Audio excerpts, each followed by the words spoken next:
ईश्वर कहते हैं, क्या तुमने कभी ध्यान दिया है कि बहुत से लोग मरने से पहले कमरे में से सब लोगों के चले जाने का इंतजार करते हैं। कुछ लोग तो अपने प्रियजनों से कह भी देते हैं, अच्छा अब तुम लोग जाओ, कुछ खा लो या जाओ थोड़ा सो लो, मैं ठीक हूँ, सुबह मिलेंगे। और जब वे लोग कमरे से चले जाते हैं तब आत्मा शरीर छोड़कर चली जाती है। अगर वे अपने उन परिजनों या प्रियजनों से ये कहते, मैं मरना चाहता हूँ, तो क्या वे उनकी सुनते? वे कहते, नहीं ऐसी बात मत करो, या नहीं मुझे छोड़कर मत जाओ। समूचे डॉक्टरी पेशे को प्रशिक्षित ही कुछ इस प्रकार किया जाता है कि लोगों को जिंदा रखा जाए, ना कि उन्हें सुख चैन से ऐसे भाव वाला बना दिया जाए कि वे चैन से मर सकें। एक डॉक्टर या नर्स की नज़र में मृत्यु एक विफलता है, प्रियजनों वह परिजनों की नज़र में मृत्यु एक आपदा है। केवल आत्मा की नज़र में ही मृत्यु एक राहत है, मुक्तता है। मरने वाले को एक सबसे बड़ा उपहार जो तुम दे सकते हो वह है उसे चैन से मरने देना, ना कि यह चाहना कि उसके प्राण अटके रहें या वह कष्ट भोगता रहे या अपने जीवन के उस सबसे कठिन पल में वे तुम्हारी चिंता करे। इसलिए ऐसा अक्सर ऐसे व्यक्ति के मामले में हुआ है जो कहता है कि वह जीवित रहने वाला है, तो विश्वास करो कि वह जीवित रहने वाला है, प्रार्थना भी करो कि वह जिए, क्योंकि आत्मा के स्तर पर उसने अपना मन बदल लिया है। यह वह समय होता है जब शरीर को छोड़ दिया जाए ताकि आत्मा अन्य कार्यों को पूरा कर सके। आत्मा जब ये निर्णय ले लेती है तब शरीर उसमें कोई दखल अंदाजी नहीं करता, मन उसे बदल नहीं सकता। यह मृत्यु का समय होता है और हम ये जान पाते हैं कि तन मन आत्मा की ही त्रयी है जो कुछ चलाया करती है। जीवन भर तुम यही मानते रहते हो कि अपना शरीर ही तुम हो। कभी कभी तुम ये महसूस करते हो कि अपना मन ही तुम हो, जबकि मृत्यु के समय वह समय होता है जब तुम ये जान पाते हो कि वास्तव में तुम हो। ऐसा भी समय होता है जब तन और मन दोनों ही आत्मा की आवाज को सुन नहीं पाते। ऐसा समय भी वह दृश्य पैदा करता है जिसका उल्लेख तुम कर रहे हो। लोगों के लिए जो सबसे कठिन काम है वह है अपनी आत्मा की आवाज को सुनना। इन्हें गिने लोग ही ऐसा कर पाते हैं। तो ऐसा अक्सर होता है कि आत्मा यह निर्णय लेती है कि अब शरीर को छोड़ने का समय आ गया है।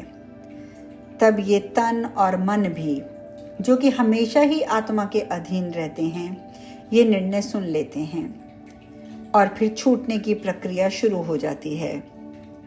हालांकि मन यानी कि अहम इसे स्वीकार करने को तैयार नहीं होता। आखिर वह उसके अस्तित्व का अंत जो है, इसलिए वह शरीर को आदेश देता है कि मृत्यु का प्रतिरोध करो। वह ये काम करने के लिए शरीर सहर्ष तैयार भी हो जाता है, क्योंकि वह भी मरना नहीं चाहता।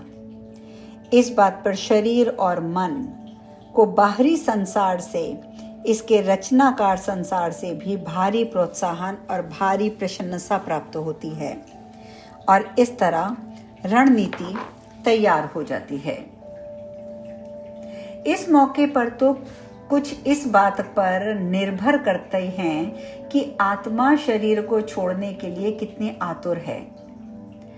अगर कोई बहुत व्यग्रता नहीं है तो आत्मा ये कह सकती है, ठीक है तुम्हारी बात मान लेती हूँ और मैं थोड़ा और ठहर जाती हूँ। लेकिन आत्मा को अगर यह बात बिल्कुल स्पष्ट है कि उसके थोड़ा और ठहर जाने से उच्चतर कार्यक्रम का लक्ष्य पाने में कोई मदद मिलने वाली नहीं है, तब कि अब इस शरीर के माध्यम से उसका विकास हो पाना संभव नहीं है, तो आत्मा शरीर को अवश्य ही छोड़ देती है। कोई उसे रोक नहीं सकेगा और ना ही उसे रोकने के लिए कोई कोशिश की जानी चाहिए। आत्मा को ये बात बिल्कुल स्पष्ट रहती है कि विकास ही उसका प्रयोजन है, एकमेव प्रयोजन। ना तो शरीर की किसी उपलब्धि से उसका कोई सरोकार है, ना मन के किसी विकास से। आत्मा के लिए ये सब बातें किसी भी काम की नहीं हैं। आत्मा को ये बात बिल्कुल स्पष्ट होती है कि शरीर को छोड़ना कोई बड़ी दुखद घटना नहीं है। कई बार तो शरीर में रहते रहना एक बड़ी दुर्घटना हो सकती है। इसलिए तुम्हें ये बात समझनी होगी कि मृत्यु के पूरे प्रकरण को आत्मा एक अलग ही तरह से दिखा करती है, और ये भी सच है कि जीवन के पूरे प्रकरण को भी वह अलग ही तरह से देखा करती है। और इसी कारण से व्यक्ति अपने जीवन में इतनी खिन्नता और चिंता महसूस किया करता है। ये खिन्नता और चिंता दरअसल आत्मा की आवाज ना सुनने के कारण ही हुआ करती है। मैंने पूछा, अपनी आत्मा की आवाज को सुनने का सबसे अच्छा तरीका क्या है? आत्मा ही अगर सचमुच बॉस है तो फिर यह कैसे पता चले कि कोई आदेश उसी की तरफ से आ रहा है? ईश्वर बोले, जो पहला काम तुम्हें करना है वह ये है कि ये साफ समझ लो कि आत्मा कहना क्या चाहती रही है और उसके बारे में अपने फैसले लेना बंद कर दो। मैंने कहा, क्या मैं अपनी ही आत्मा के बारे में फैसला लिया करता हूँ? ईश्वर बोले, लगातार लिया करते हो। मैंने अभी अभी तुम्हें दिखाया है कि किस तरह तुम मरने के बारे में अपने फैसले लेने लगते हो। इसी तरह से तुम जीने के बारे में भी अपने फैसले लिया करते हो।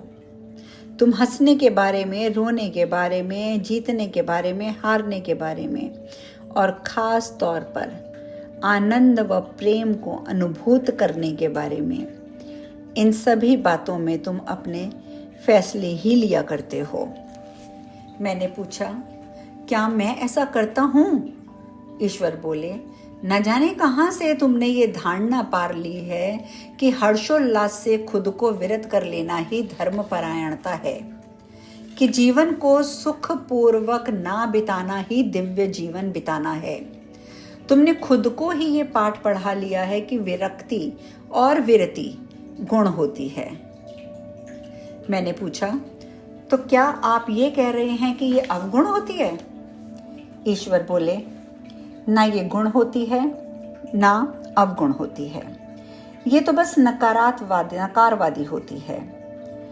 खुद से विरत होने के बाद अगर तुम अच्छा महसूस करते हो तो तुम्हारे संसार में विरक्ति को अच्छा ही माना जाएगा, और अगर तुम बुरा महसूस करते हो तो ये बुरी है। लेकिन अधिकतर समय तो तुम ये निर्णय ही नहीं कर पाते हो। अधिकतर समय तुम जो कुछ खुद को नकारते रहते हो वह इसलिए क्योंकि तुमने खुद से ही कहा होता है कि तुम्हें ऐसा करना चाहिए। फिर तुम कहते हो कि ऐसा करना अच्छा है, लेकिन आश्चर्य यह है कि ऐसा करके तुम अच्छा महसूस तो नहीं करते। इसलिए सबसे पहला काम तुम ये करो कि अपने बारे में ये फैसला लेना बंद कर दो। ये जानो कि आत्मा की इच्छा क्या है और फिर तदनुसार करो, आत्मा की बात को मानो। आत्मा का सरोकार जिससे रहता है वह है प्रेम। तुम्हारे द्वारा महसूस की जाने वाली प्रेम की परम अनुभूति, यही होती है आत्मा की आकांक्षा और यही है आत्मा का प्रयोजन। आत्मा इसी अनुभूति को पाने में लगी रहती है, ज्ञान को नहीं, बल्कि इस अनुभूति को पाने की, क्योंकि ज्ञान तो उसके पास पहले से ही है, लेकिन ज्ञान केवल अवधारणा होता है, जबकि अनुभूति अनुभव गम्य होती है। आत्मा स्वयं को अनुभूत करना चाहती है और इस प्रकार स्वयं के अनुभव से स्वयं को जानना भी चाहती है।